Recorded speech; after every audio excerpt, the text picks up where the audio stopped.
Man versus gun.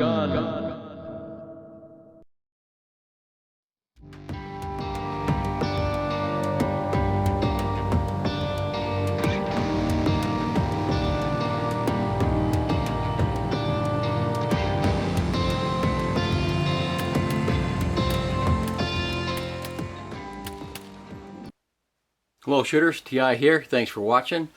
Today's episode of Man vs. Handgun is the Smith & Wesson SD9Ve.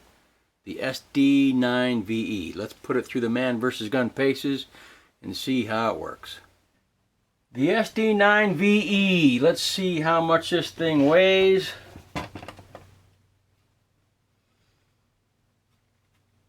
This comes in at 1 pound and 7 ounces. We bring our Glock out, 1 pound, 11 ounces. So our SD9Ve plus some rounds. Okay, the SD9Ve plus 9 rounds is the same as a Glock 17. So the SD9Ve is a nice lightweight handgun, particularly for its size.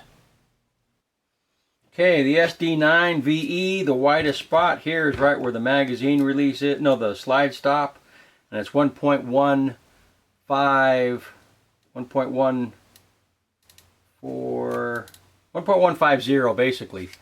So it's a lightweight and it's a very thin handgun, so it gets 5s for weight and 5 for width. It's a slimmer handgun than most other 9s are. In fact, everything but the shield so far. It makes an excellent size service handgun, and because of its lightweight and its thinness, it makes an excellent CCW handgun. It is just a little bit too big for pocket use because it's got a full-size frame and a full-size slide. The receiver is plastic, polymer, whatever. But I like the design of the receiver. It feels good in the hand. It's not blockish. It's contoured nice. And look at this. Look at this stippling that they've already done here on both sides, which gives a great index point for your finger. It also gives a great index point for your thumb. And you know, whether you're doing right hand or left hand, it works out the same. So you know, Smith & Wesson did a great job on the ergos of the frame here. This SD9Ve. The back strap is, you know, it feels good. It's checkered. It's contoured nice. Like I said, it doesn't feel blockish at all. The side straps are not adjustable at all, but they're a good design. They feel good there. Your fingers get good grip there on the checkering, or whatever you call that, stippling. I'm not sure what you call that. This is checkering. I guess it's stippling. But it's a good design on the handgun grip. Okay, the trigger pull on the SD9Ve is, here's the bad news, folks. The trigger pull sucks. It's you know, it's a good 8.5, 9 pounds. There's stacking involved. It is not a good trigger pull whatsoever. Also, but the trigger pull is the same every time, so it sucks every time you pull the trigger, which is better than it sucking 2 different ways when you pull the trigger.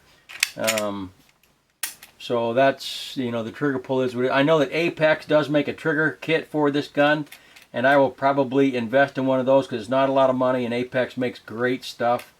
And this trigger pull can definitely use an upgrade because it is not good at all.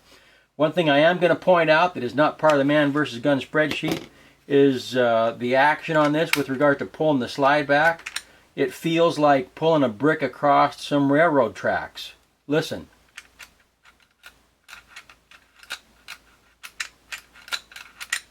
It feels really, really rocky and really, really gritty. It works great shooting it, but pulling it back, it does not feel smooth at all.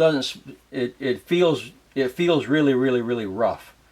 And I think it's because of the recoil spring and the plastic guide rod here, because I took the recoil spring out and worked the slide on the frame, and it doesn't have that roughness.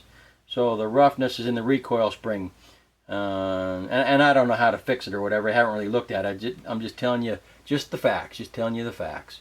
The magazine well is flared on 3 sides, not 4 sides. It's got this little hump there. I'm not really sure what the purpose of that is, but it is what it is. So it's flared on it's flared on 3 sides, which is better than no flaring, but it's not as good as being flared on 4 sides.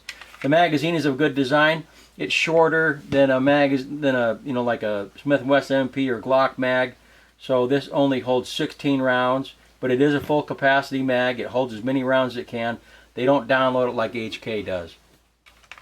It is, it is okay for being one-hand manipulation friendly. It's not fantastic, but it can work. It sticks out a little bit more than the frame. If this were to be my carry gun, I would probably just grind that bottom part away there so you have better access to the magazine. The magazine does go in farther than the catch does, which is a good thing. The magazine release is in a good spot. It's plastic. It does have the same checkering as the front and the back strap. It's not so. It's checkering kind of one way. It's kind of like snakeskin. It's smooth coming back this way, but it catches your skin coming this way. So I like the design on the magazine release. Magazine release is only on one side. So that is what it is there. The safety is in the trigger, just like Glock, just like M&P, just like just about everybody else. So it's a good location, and it works equally well for left or right hands. Okay, the slide catch is just too long. You can see it comes back too far. It ought to be cut off right about there. You can see that when I have my two-hand firing grip, I gotta pull my thumb away, just like I do the HK VP9. It comes back too long. It should be cut off right about there, so we can put our thumbs on there without having to worry to keeping it down when it shouldn't be down. So it doesn't get very high marks there. And location is okay, but it could be better located. And it could be a different size. It's middle of the road there. Rear sight, Smith & Wesson does a great job. Smith & Wesson on the rear sight. Notice that nice big shelf there to catch on whatever, to manipulate the slide. The sight picture is a good sight picture. I like the sights. They're good. They're dovetails. You can switch them on if you want, but it's good design on the front sight, good design on the back sight. Good job, Smith & Wesson. It does have a light rail, a couple of notches here to put on a light or laser or whatever. This is not optics compatible. This is Smith & Wesson's budget semi-auto handgun, and as such, I got this used for right in the mid 200 range. So it's for the money that you pay for it, it's a great gun. The only caveat that I have is the trigger pull sucks. So you got to add in the price of an Apex trigger kit. So this is going to be a mid 300 gun once you're all done. But for what you pay, it's a decent shooter. Let's take it out to the range and put some rounds through it. The Sd9Ve does suffer because of the trigger. It's too long, it's too hard, it's too gritty, it stacks at the end. On the other hand, it does do the job. As we all know, it's more the person holding it than it is the tool they have in their hands. But if it had a better trigger, the gun would perform a lot better. Also, I don't like having to hold my thumb away from the slide stop, but it is what it is. I have to do the same thing with the HK VP9 and some other guns.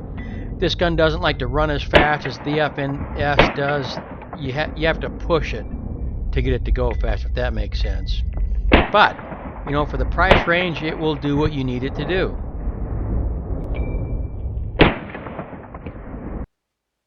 Final thoughts on the Sd9Ve. It's a solid handgun. It feels good. It's thin. It's lightweight. Trigger pull is a little bit long, but it's consistent every time. So it's if you can find this sub 300, it's a fantastic value in a firearm. Great gun.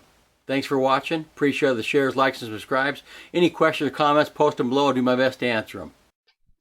Ensure that your training and your practice is preparing you for the real world.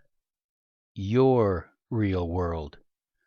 And not for the fantasy land of the shooting range. And as always, have a great day.